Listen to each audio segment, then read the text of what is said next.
Vous avez aussi un très bon ami que le public connaît bien. Alors c'est assez inattendu. En fait, c'est Laurent Gérard, qui est un grand ami à vous. Vraiment, vous êtes très liés tous les deux.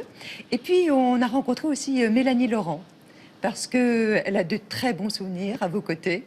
À chaque fois, elle est primée quand elle est proche de vous. Alors, tous les deux, ils ont croisé leur regard sur vous, Thierry Frémaux. Thierry, il fait partie de ces belles rencontres qu'on fait dans une vie. Un de mes premiers souvenirs, je crois que c'était une cérémonie des Césars. Il était tout près de moi quand j'ai eu le César du meilleur espoir. Et la dernière fois que j'ai été au César, c'était avec le documentaire Demain.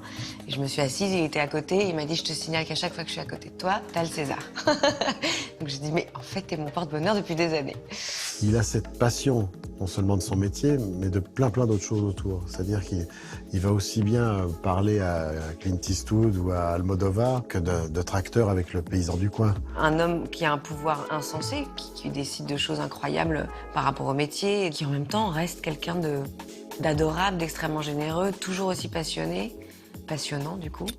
Thierry ne se vante jamais de ses amitiés célèbres, non. Je pense qu'il y a plus de gens qui se vantent de connaître Thierry Frémaux que l'inverse. Il a une espèce d'âme d'enfant avec des responsabilités d'adulte. Thierry, c'est un peu le sourire qu'on retrouve au-dessus des marches, quoi. C'est-à-dire qu'on a l'angoisse en bas des marches, on a ce petit moment complètement surréaliste. Et puis tout d'un coup, on le voit en haut des marches, et puis on vient le voir comme ça, et on lui donne tous nos tremblements et toute notre émotion, et son regard nous apaise. On rit beaucoup avec Thierry Frémaux.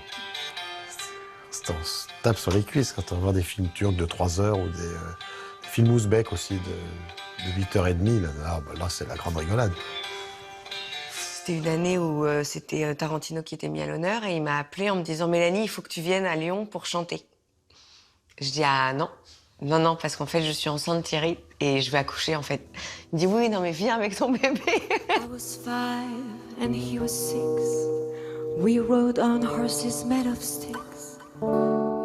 Comme quoi, on peut pas lui dire non, parce que vraiment, j'ai accouché et une semaine après, j'ai chanté devant cette grande salle avec tellement de gens.